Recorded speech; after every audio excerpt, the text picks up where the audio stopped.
Welcome back to another episode of NFL News on the Boomer Bust channel. I'm your host, Terry, and today, talking about the free agent frenzy. Everything is going on, and it's crazy. It's actually not that crazy. I mean, a lot of moves are happening, a lot of intricate deals. I don't think people understand how intricate some of these moves are. I mean, I think they've always been, but, there's more money.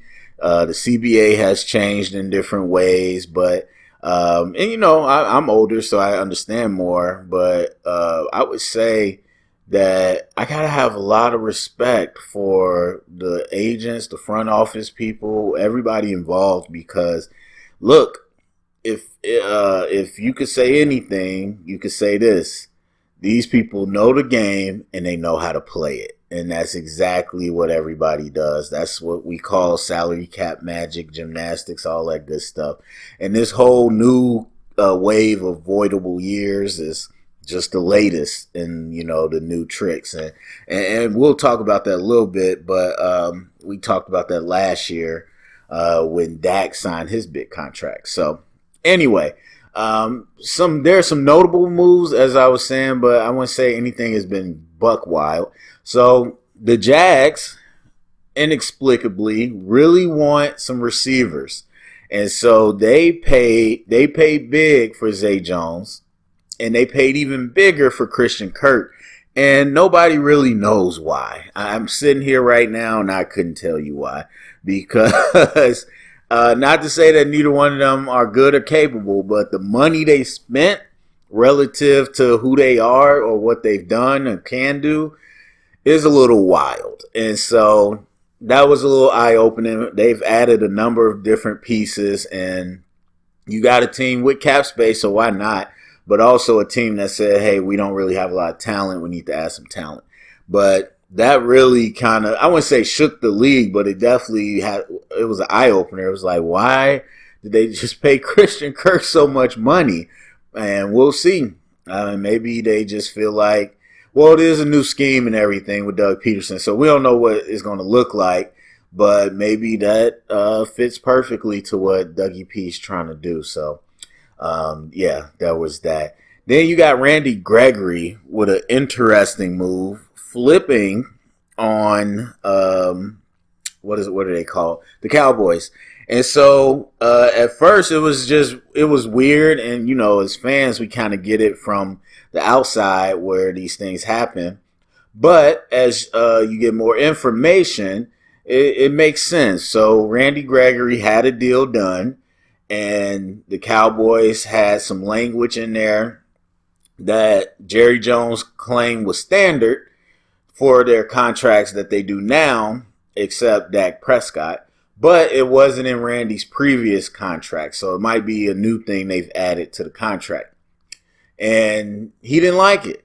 Now, once they said it was standard, because some people made it seem like it was specifically targeting like the drug offenses, which, Randy Gregory has a long history of. And so once they said it was standard, though, it made me think it might be some loose language as far as conduct or something like that, where the team might void a bonus, could void half the salary, who knows what it is. And so either way, I think they felt off guard. And I mean, because even if it's standard or whatever, I feel like that would have came up in the discussion, or maybe they legit forgot to mention it. I don't know. But for him to switch teams, it had to be something that the Cowboys knew they were doing on purpose. You know what I mean? So they could have said, hey, just, to remind you, this is standard language, blah, blah. But they didn't bring it up till it was time to sign the contract, and then they felt disrespected. So they went with Denver, who didn't have that language in there, and gave him the same money. And so he left for Denver. And they brought back the D-Law. I think they did something with his contract so the cap hit isn't crazy. And then they thought they were going to be able to bring back Gregory as well. But, that happened, and that's the business of it. I mean, it's whatever. I'm not like Randy Gregory crazy. He's definitely had a journey in the league, but it'll be interesting to see how that plays out. But it sounds like they potentially want Von Miller. They must don't want him that bad because I think it would have been done already, but they potentially might get him and essentially do a swap, even though Von Miller was with the Rams. We know for the majority he was with the Broncos. So, and he was talking about going back to the Broncos. So we'll have to follow that. So then J.C. Jackson, the Patriots let him walk, which we knew they were going to do once they didn't franchise tag him. And he didn't break the bank crazy, but he signs with the Chargers, and I think that was a nice little move. So we got that going. And, of course, the Chargers just acquired Khalil Mack as well, which I talked about. And, you know, I think, I don't know. I don't know where Khalil's at this point in his career, but I do know as a player, he could turn it on when he actually wants to. Does he want to? We'll see. And will he be healthy? And will Joey Bosa be healthy? And if they are, and Derwin James, will he be healthy? If they all are, I think J.C. Jackson obviously takes that defense to a different level. So that'll be cool to see them get. One of the moves that I thought was very interesting in this whole there's a whole section of guard play. The Tampa Bay Bucks getting Shaq Mason for a 5th-round pick. Now, typically when this happens, it's something to do with a contract. So I don't know Shaq's contract, what his cap hit is, all that. But I do know that he is a very quality starter with a lot of position flexibility. And to give him up for a 5th-round pick, you know, it's interesting. And again, that typically tells you that it has something to do with money. But I was talking to my friend yesterday, and I get like all the salary cap stuff, but I'm just trying to figure out who's this team that we're modeling after that has consistently won without good offensive line. Like, I keep seeing these teams sacrificing offensive line for other stuff. With the Patriots specifically, we was talking about maybe making room from Allen Robinson. I don't know if that's true.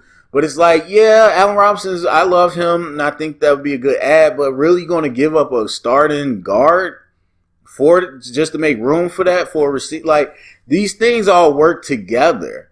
And, again, I might be biased, but unless it's a superstar, I'm not upheaving or I'm not shaking up my offensive line to get another position. And again, unless it's somebody of high quality talent. Because the offensive line is one of the most important parts that stabilizes everything else. And so I see these people just like, you know, we could get 1 or 2 pieces for the O-line, but we got to really invest in receiver or really invest in quarterback or blah, blah, blah. And it's like, if you don't really have the offensive line, a lot of that stuff, I won't say doesn't matter, but it doesn't fall into place. And I think the Bengals is going to be a very bad sign, even though they didn't win. But people are going to be like, oh, look what they did. Top quarterback, top receiver. See, that overcomes bad O-line play. I think what the Bengals did was a great run. I don't think it's replicable. That's not something that I would see every single year. And obviously we saw that eventually, even in a close game, it came to haunt them in the Super Bowl when it mattered. So I'm not going to sit here and say, yes, you could just dismantle an O-line or piecemeal an O-line and it'll be fine. Like, I think you have to have quality people on there. And so him going for a 5th-round pick, very nice for the Bucks. We know that Ali Marpet retired, and I'm shocked that he didn't come out of retirement as soon as Brady did. But them getting Shaq Mason must tell them that he really not coming back. So there's that. So, yeah, that was a nice pickup for them. That's a really nice pickup. I think Shaq is a great player. And then Alex Kappa, staying within the Bucks and the guards, he goes to the Bengals, as I was just talking about, who is now making moves to kind of shore up their offensive line. So that'll be interesting to see what unit they roll out with next year. And so, yeah, let's just go to Aaron Rodgers' contract. Because this is it's annoying like it usually is. As I've said many times before, most notably with Pat Mahomes contract. That's when people were really just not understanding what was going on. And then we had Dak's last year. So, again, people have to realize that what their report, and this is even worse. So, typically what happens is when they report the highest paid and all that dumb stuff, it's base salary per year. That's what average base salary per year. So you see like corners and non-quarterbacks. All these non-quarterbacks, when they had their contracts, they were like, this makes him the most highest paid, blah, blah, blah. All of that is just their average salary. So they just literally take the money that they're going to make of the contract and then the number of years and average it out. That does not equal what the person is going to be paid. Again, you could say I find it more valuable to know their average, and that's okay, but that doesn't tell the full story. I personally don't think the average salary means anything because there's a salary cap, and the salary cap is dealing with real-time, in-the-year numbers. So the average does not matter. It matters for that year what is going on. And so you get people kind of thrown off with that. This time with Aaron Rodgers, excuse me, with Aaron Rodgers, they're not, so now they're taking the average salary of the next 3 years because they're talking about the voidable years at the back. They're taking that average salary, but then they're also putting everything into it. So it's not just the base salary. They're talking about the bonuses. And so everybody's like, so if you say Aaron Rodgers is set to make $50 million, average $50 million over the next 3 years, in a sport where you have a salary cap the way the NFL is, someone can easily take that and say, oh, he's got this huge cap hit every year, or he's signed up the salary cap and they won't be able to make these moves. That's not the case. And this is why it's so irresponsible on the part of the media. So with Aaron Rodgers, funny enough, if you look at his contract, his salary is actually $1.1 million, $1.15 million this year. And then it's going to be $1.65 million the year after that. So people have read the articles that say, oh, he's going to make $50 million a year. But he also lowered his cap hit for this year and next year. And people are like, wait, what? Because they don't explain it. Because you're just throwing two things together without giving the context. The reason his cap hit is not big is because not even vast, like 90+% of his money is coming through bonuses. And so bonuses don't hit the cap the same way that a base salary does. So he has, for this year, he has a giant sign-in bonus. Technically, it's a roster bonus, but it's being treated essentially the same. So he has a giant bonus, whatever, that is going to be $40+ million that he already got for signing it. And, you know, if it's a roster bonus, that just means if he's on the roster by this date. So it's essentially the same thing. And so he gets that big chunk of money. And then the big chunks of money in the future are coming under these option bonuses. So he's going to opt into these contracts. Actually, I'm not sure if it's him or if it's the Packers. But either way, once they opt into the contract, then he'll get a bonus for that option. And so and it's a little bit confusing, but in 2023 he'll do an option which triggers 2025, and in 2024 he'll do an option that triggers 2026. So, and then there's some language in there based off what they're reporting that if one of those options gets declined, then they'll convert the money, blah, blah, blah. But essentially, most of Aaron Rodgers' money, almost all of it, is in bonuses. Huge roster bonus this year, a couple small ones later. These big option bonuses that give him a big chunk of money. And then this huge, roster bonus he has now, and kind of the signing bonuses, and then his workout bonuses are like $50,000, so they don't really mean much. But the vast majority of it is in bonuses, and so the bonuses do not count against the cap the same way that just a base salary. If his salary was literally $50 million, then yes, his cap hit would be crazy. But because most of his money is within the bonuses, it's going to be spread out differently throughout the life of the contract. At some point, yes, they're going to have to, it's really a dead money situation, because even if he doesn't go past 2023, the money that he got this year and next year and in 2023 is going to spread out. And once they dead the contract, then they're going to have to pay that hit to the cap. But it's not right now. So, again, the money only matters. If there was no cap, it wouldn't matter what he was getting paid. What it matters is this narrative that he's hamstringing the team, when actually he's doing the opposite for them right now.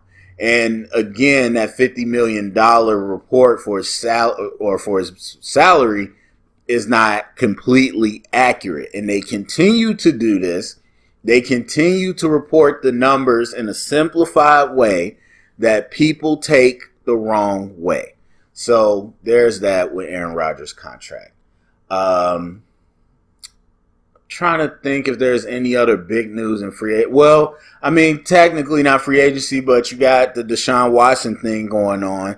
And I mentioned yesterday that for me, since you got these teams going after him to have meetings and stuff openly, I think that what that says to me is that somebody knows that the league is not going to come for him at this moment, at least. And so that's, interesting. Kind of, I wouldn't say sad. Look, to me, it goes back to the purpose. And here's the problem. The NFL likes to pick and choose their purpose. If you're just, hey, we're going to let the courts decide, which it was for a long time, then I get it. Desean Watson, do your thing. But the league has made many calls where it decided we're a moral judgment as well. And so the law didn't say this, but morally, we think you have an issue, or you didn't represent us, so we're going to take it into our own hands. So if you are playing that game, then Watson absolutely deserves something. I mean, like this idea that, last year was his punishment. He got paid. He didn't get suspended or nothing. He got paid. That ain't no punishment. I'm not trying to hear that. And so I think it just is inconsistent. It's nothing against Watson, but it's like the league needs to figure out, because you have you might not have evidence for a criminal case, which is very different than talking about the civil court and the harassment and all that other stuff. It might not have evidence to get to that level, but you have a whole lot of evidence that Desean Watson clearly was into some stuff. And so, again, I don't see, or at least I should say this. If they don't pursue anything against Watson, cool. I better not see them pursue against anybody else. That's how I feel about it. And honestly, I mean, yeah, I was going to say something about Calvin Ridley, but that's different. That's one of their big policies. So that's how I feel about it. That's how I feel. It's interesting, but it seems like the league isn't really going to do anything about it. And so he kind of is the man now. He has his pick of what team he's going to pursue, and we'll see if they get the deal done. So, but one thing I will say in all this discussion, people really sleep on David Mills. Like, I really don't understand why people don't see what that man did last year with that offensive line, with that receiving core, with that defense. Like, I mean, you already know how I feel about them firing the head coach and how bogus that was for how Houston performed given the circumstance. But David Mills is a big part of that when he got his shot. And so I heard somebody say this, and I agree. How many quarterbacks in this draft are you taking over David Mills? And I swear this fascination with the unknown is so rampant amongst fans and the dumb sports media. But the real evaluators understand that that is the concept. Why would I abandon him when he's as good as anybody coming out in this draft that's about to be taken in the first round? So with that being said, I don't know that I need Baker to come back to Houston. I mean, they probably take Baker because he's really young. But I don't know if I need Matt Ryan. I don't know if I need any of these people when I got David Mills. And that's why they're in a good spot. They let Tyrod walk, and they know they're trading Desean. I think they're in a good spot to build around and just see what he can do. And there's better quarterbacks coming in the future. So, yeah, I would definitely ride with David Mills. He ain't getting his respect. So I think that's it for the most part. It's been interesting. The other thing that's interesting, I'll quickly say, is that if you look at the top free agents, at least according to this NFL site, most of the guys at the top aren't signed, and most of them are very long in the tooth veterans that I'm curious to see what will happen. I mean, because highly sought after free agents don't sit around too long. So it's clear that the interest is not there, like at least like they're ranked. And that's just the fact. So I'm curious about, I mean, Teron Armstead, tackles could play for years. He's going to be 31. So I think he'll be, he'll be fine. It's more the injury. But guys like Von Miller, Chandler Jones, Honey Badger, Odell, who's not old, but the injury history, and he's just got hurt. Stephon Gilmore, Bobby Wagner, Zadarius Smith, Calais Campbell, Melvin Ingram. I'm curious as to what will happen with guys like that, and there's even more of them after them, because there's a huge chunk of like middle-aged, really good veterans, but it seems like that's not what people are interested in, so I'll be curious to see where they end up. All right, that's it for me. Go down in the comment section. Let me know what you think. Share it around. Get the conversation started. Thumbs up, subscribe, and thank you for listening.